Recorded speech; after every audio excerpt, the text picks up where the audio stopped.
There's a fucking dog. Can I have it? Come on.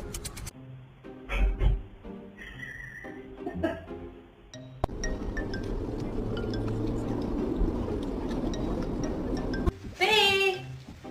Vee! Roddy, I got bad news for you.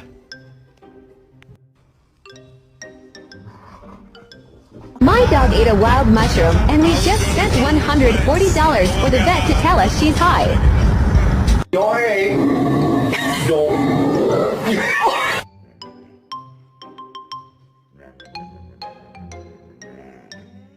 Good.